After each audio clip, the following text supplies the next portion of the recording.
Hey.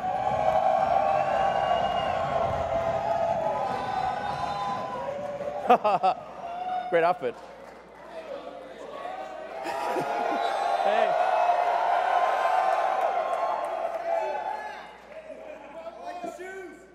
Yes.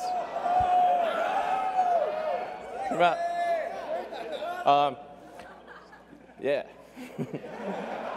Well, everyone, welcome to the Tesla Design Studio, where we've held many product unveilings before. Hope you guys all have a really great time tonight. I think I've never seen so many cameras in my entire life. This is cameras everywhere. So we're going to start off by just talking a bit about how did we get here. You know, what are the things that have led to this day? What are the cars like? How did Tesla start out? How did we, you know, where were we 10, 11 years ago?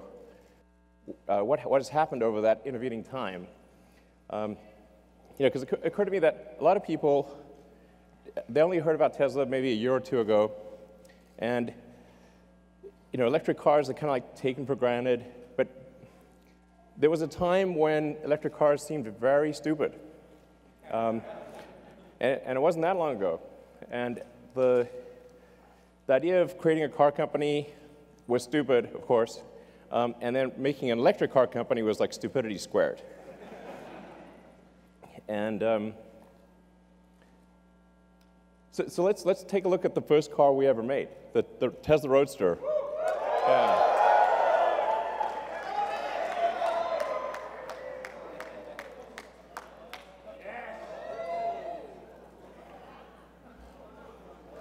All right. It's a bit small. It's great. It's great. So the crazy thing is, if you go back 11 years today, Tesla had made one car, that car. That's serial number one of Tesla. So that's my car, actually. So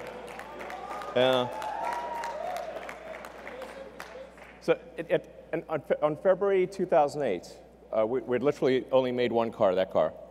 And it didn't really work very well, I have to say. It broke down a lot. And it took us another 3 months just to make the second car. And now we've made about 550,000 cars. Yeah. So,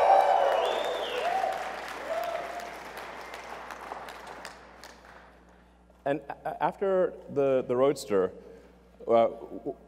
essentially what happened with the Roadster is we said, okay, we want to make a car, we want to really break the mold about how do people think about electric cars. Do they think about electric cars as being slow and ugly and poor performance? So we want to have a sports car, you know, a car that is fast, looks good, sexy. That's right. Ha ha. Ha ha. You took the words out of my mouth. Exactly. Sexier. That's right.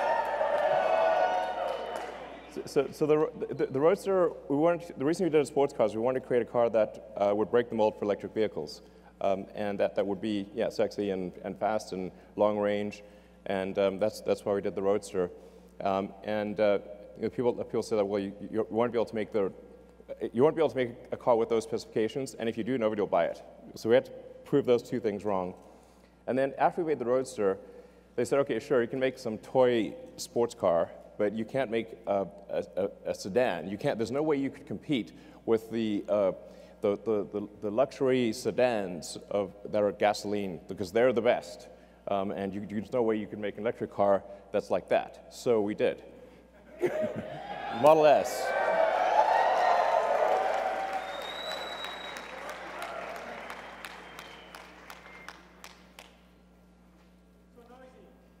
Exactly. So noisy.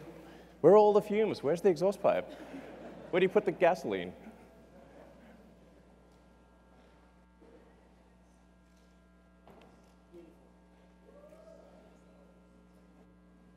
Yeah. So we actually started designing that car in the rocket factory. So we didn't have a design studio. We took a little corner of the rocket factory, and Franz joined, and we just, with a tiny crew in a corner of the rocket factory, we designed that car. I think that car was really important because it was competing against the best of the gasoline cars. So if you can make an electric car that can beat the best of the gasoline cars, it's a very powerful statement to prove that you can go electric. So then, working from the Model S, which by the way, in terms of where the name comes from, actually I like calling things what they are. So Roadster is called Roadster because it's a roadster. There is no good word for sedan. So we couldn't call it the sedan. It wouldn't work. Or saloon. There's just like literally no word. So the Model S stands for sedan. And this is how out of touch I was. I actually didn't realize at the time that Model S also means models.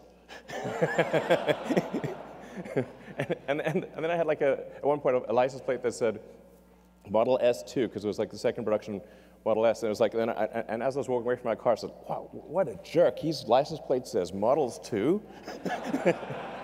Yeah, I'm like, okay, better not have that license plate. So, but then going from the Model S, we said, okay, we want to make the best SUV in the world. We want to do something. We kind of got carried away actually with the Model X. We was like, let's have practically every technology and whiz-bang thing we could possibly think of. The Model X is like, as a car, it's like a Fabergé egg meets a spaceship. It's like, it was insanely difficult. But it is an amazing vehicle. Let's bring it out.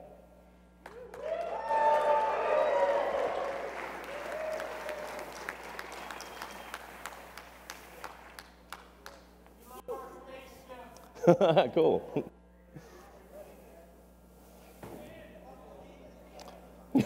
Yeah.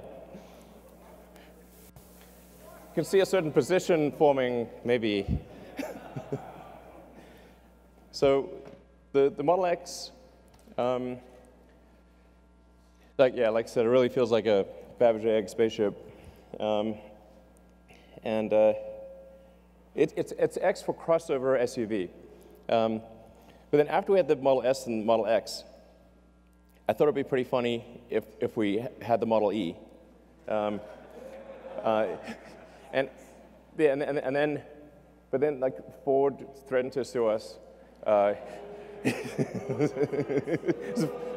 Ford killed sex.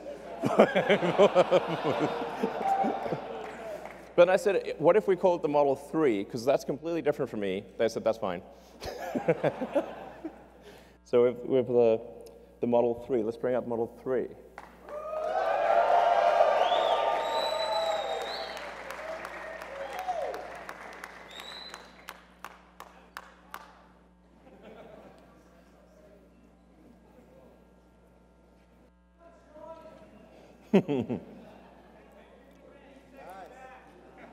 That's right, exactly. Exactly, smart summon with a person.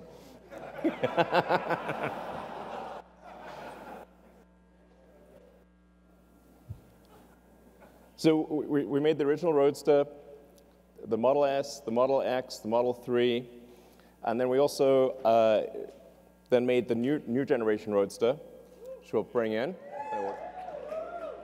Sweet. Hey, sure. Yeah, my man! So, yeah, here we have the original Roadster, the new Roadster. Yeah. And then, hey, how's it going? And then the Semi.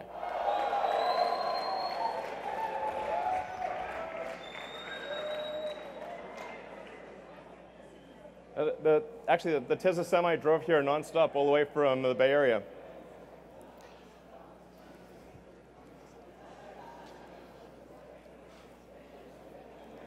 So that Tesla Semi, a 500-mile range electric semi. I learned to actually only after naming the thing that semi has two meanings. So it's semi-sexy.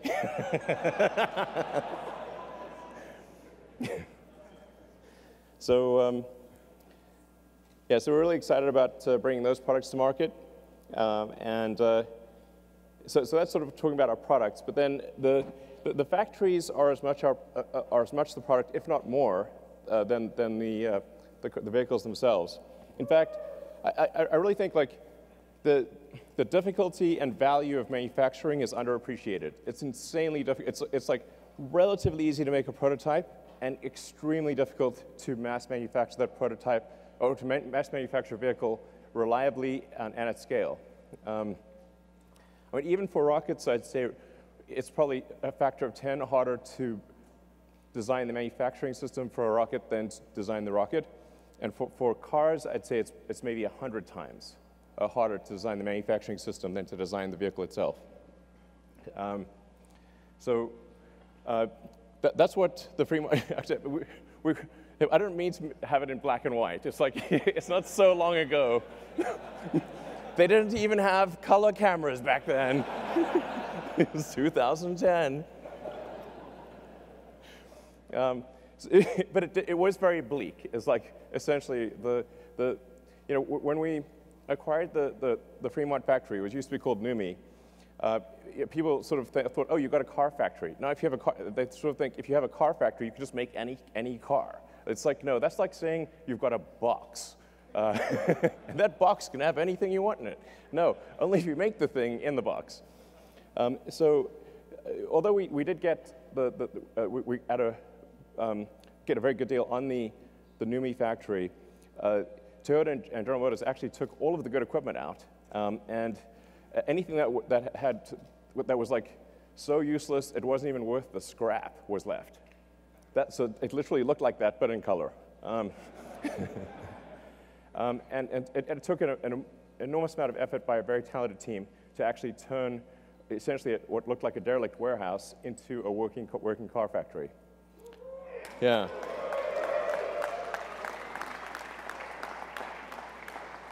So, and in fact, like today, the Fremont factory, which is an enormous building, I think it's like the second or third biggest building in the world by footprint, is so dense, so densely packed with people and robots. Well, this picture has like robots, but there's 20,000 people that work at the Fremont factory across 4 or 5 shifts. So it's really a massive amount of people and robots. So it's like this giant cybernetic collective.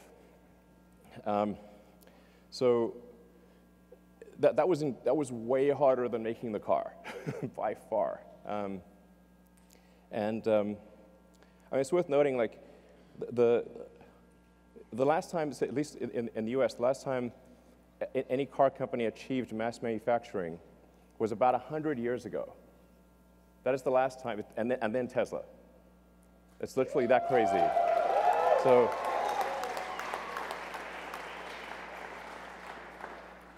the issue is definitely not coming up with a car design. It is absolutely all about building the production system. You want to have a good product to build, but that's basically the easy part. Then the factory is the hard part. Then the challenge is like, okay, if we create a car factory, where the heck are the batteries and electric motors and power electronics going to come from? And that's where we need to say, okay, we better build something that's capable of 50 gigawatt hours at least of cell output, which at the time when we proposed the Gigafactory, I believe like total global output of lithium-ion batteries for all purposes, phones, laptops, certainly cars, anything, was about 30 gigawatt hours. So we're like, okay, well, just do the basic math. We need 50 gigawatt hours. So we better have a real big factory, or there's no way. So, we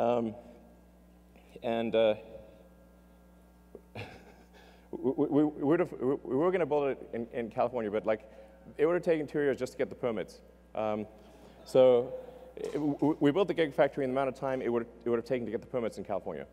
That's what the Gigafactory looked like in 2010. It was basically rocks and bushes, okay?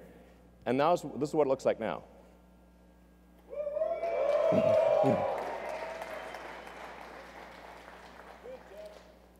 Yeah. So, and it's only about a third complete. So this when complete, I think it's about 4 or 5 times the size of the Pentagon. So it's kind of difficult to appreciate scale, but although it's really quite tall, it's like 70 feet tall. So the volume of it is just mind-blowing. It takes 2 hours just to walk around it. So, again, it's work of a tremendously talented team working like crazy, like tens of thousands of people to produce this factory. And today it produces more lithium-ion than the rest of the world combined. So.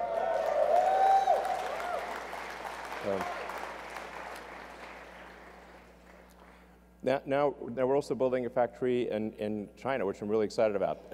As you can see, it's very impressive. Very impressive. A large puddle.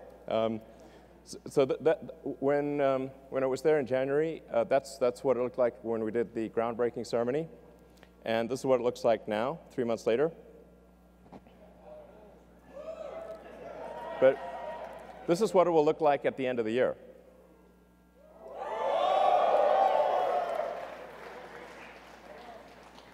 So things are moving fast, and this will actually be, once it's complete, the equivalent of our Fremont car factory plus our Nevada battery gigafactory combined. Yeah, so it's integrating the two, which kind of makes sense. So we're really excited about this. A great team in China, and this is going to be really important for making affordable versions of the Model 3 and Model Y for the greater China market. And then, besides cars, we have some other things. So the solar roof and Powerwall.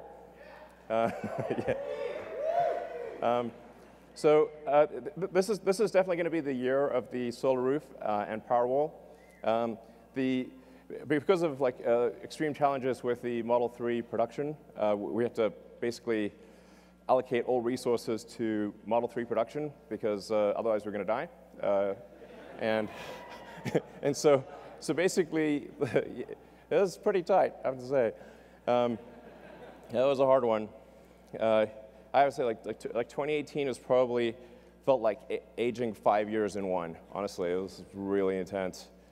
So,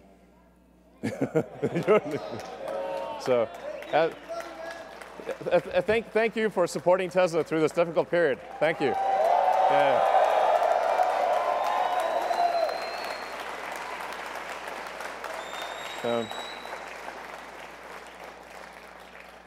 But now that Model 3 production is going pretty well, we're going to finally allocate engineering attention to the solar roof as well as the solar retrofit.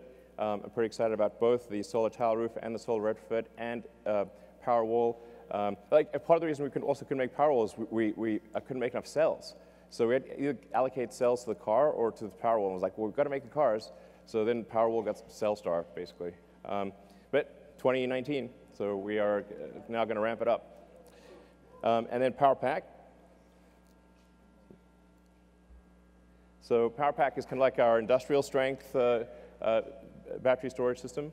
We did the biggest battery storage system in the world in Australia.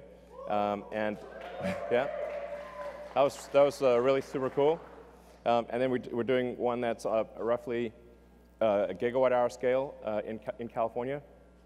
So just in Southern California, right nearby, we're building a gigawatt-hour scale power pack. And so we expect this to ultimately be really critical for transitioning the world to sustainable energy. Obviously, you have to have sustainable energy production and sustainable energy consumption. So the sustainable energy production needs the solar panels plus the battery, because the sun doesn't shine at night, and then those electric cars. Electric vehicles in general, yeah.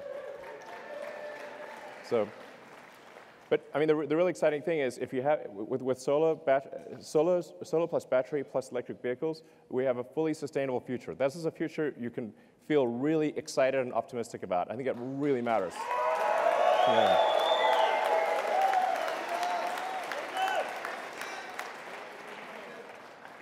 And then supercharging. So, you know, the first, in 2010, we had 0 superchargers. So there was no, you couldn't really drive long distances with an electric car in 2010. So it was like, well, okay, we better have some high power chargers, otherwise it's going to be extremely inconvenient to drive long distances. So built into the Model S was a high voltage DC bypass directly to the pack, so you can just sort of mainline power right into the pack.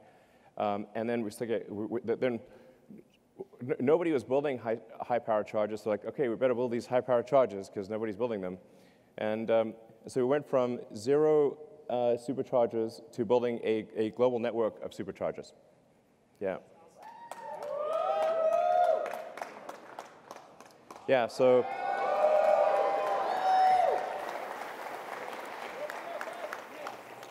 it's pretty nutty. Each one of those is a supercharging site. So supercharging team Tesla did an incredible job building a global network of superchargers that allow you to travel to a massive section of the world, basically anywhere in North America, almost anywhere in Europe, most places in China, not the Gobi Desert yet, but most places. We'll cover the Gobi Desert. We'll get there. And Saskatchewan, I swear to God, there is. I've specifically asked about the Saskatchewan supercharger, and I'm told it is under construction. So, absolutely, I've asked about it like twice. I'm told it's going to be completed soon, and then you will actually be able to drive across Canada. So yes, Hawaii.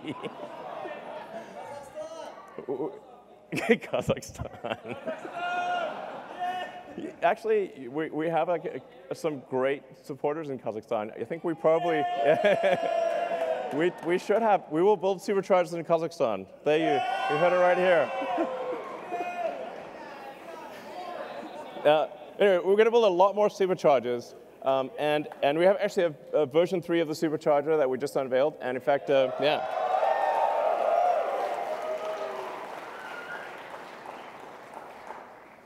So the superchargers actually started out only at about 75 kilowatts, and now they're at, with version 3, 250 kilowatts, and we think probably can even go a little higher than that. And so if you've got a long-range Model 3, it's capable of charging at about 1,000 miles an hour or 1,600 kilometers an hour. Yeah. So, and we have one working in the Bay Area, and then the one here at the design studio is also working as of tonight. So, yeah. So we're going to be rolling out the version 3 supercharger throughout the world, just gradually upgrading the existing sites as well as adding new sites. So we did slow down the supercharger rollout a little bit because we wanted them to be version 3 instead of version 2. But now that we have version 3 running, and we're going to spool up production, and so you're going to have like a radical improvement in supercharging worldwide by sometime next year. Yeah. So in terms of where we are today, we got obviously the S3 and the X. We've made, I think, 550,000 vehicles, something like that.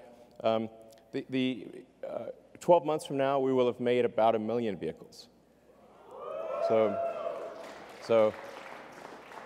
it's pretty wild to think that 11 years ago today, we had made literally 1 car, and a year from now, we will have made 1 million.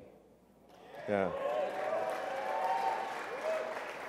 I mean, this is a testament to the incredible talent and effort of the people at Tesla. I was to say thank you to people at Tesla. You guys are incredible.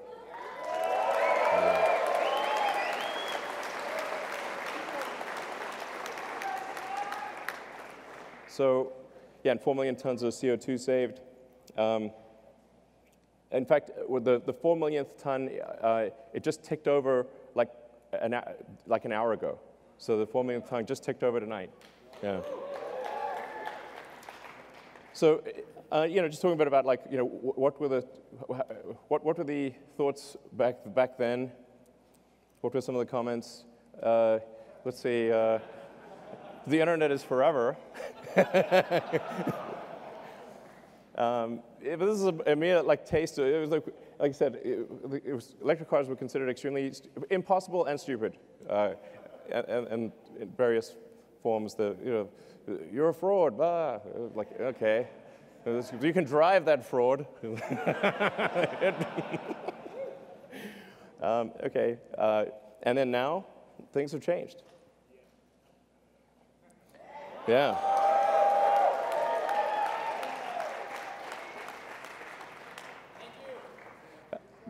The goal of Tesla was literally this, is like, to what degree, in fact, when we created it, we're like, okay, the fundamental historic good of Tesla should be measured by the degree to which we accelerate the advent of sustainable energy and transport. And our goal all along has been to try to get the rest of the car industry to go electric. We did a joint venture thing with Toyota and with Mercedes. We open sourced our patents 3 or 4 years ago. Made them freely available, so it's extremely rewarding to see that the rest of the industry is going electric. This is great, great. So, and I was just wondering, like, where will Tesla be in 10 years?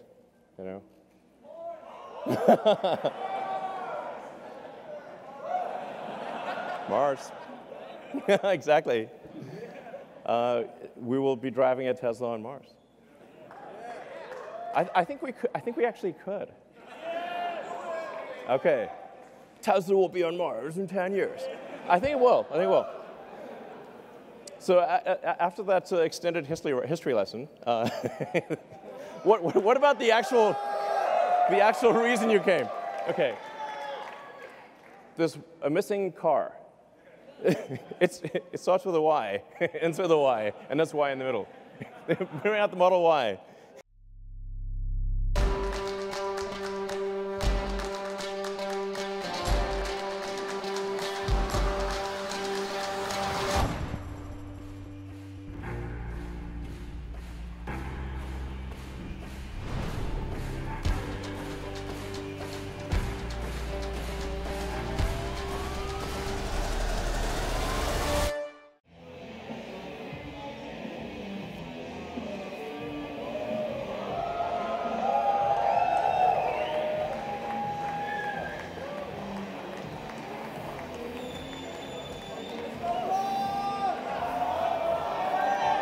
Okay.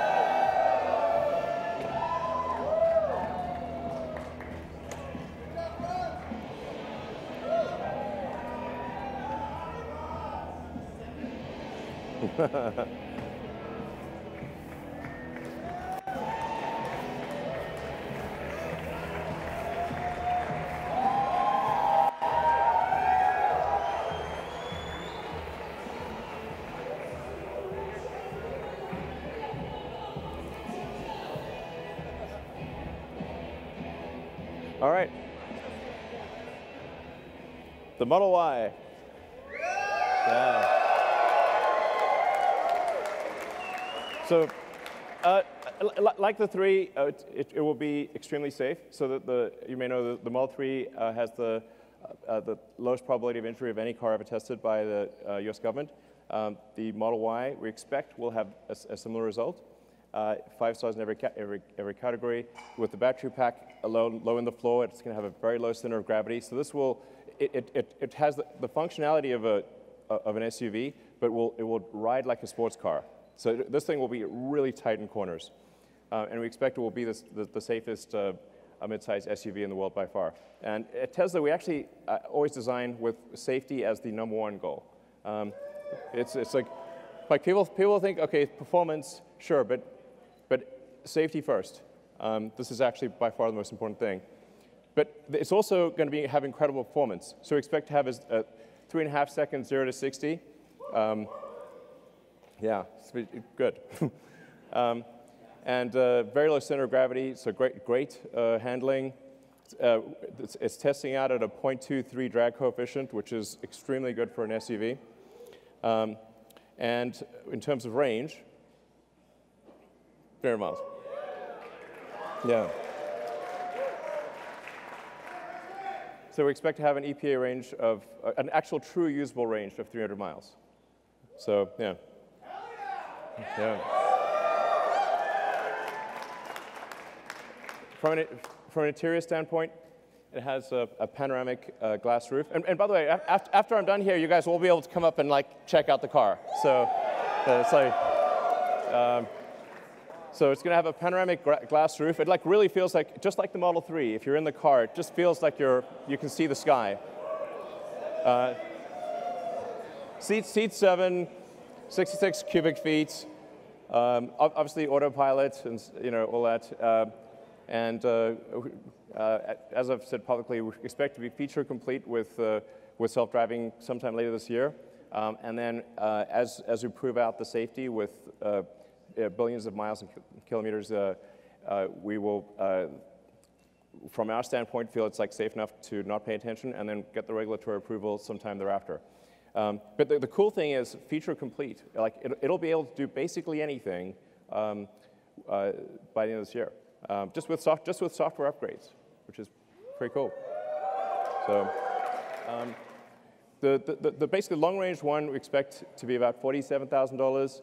And then sometime in 2021, we'll have the sort of standard version, which will have a $39,000 price point. So, yeah.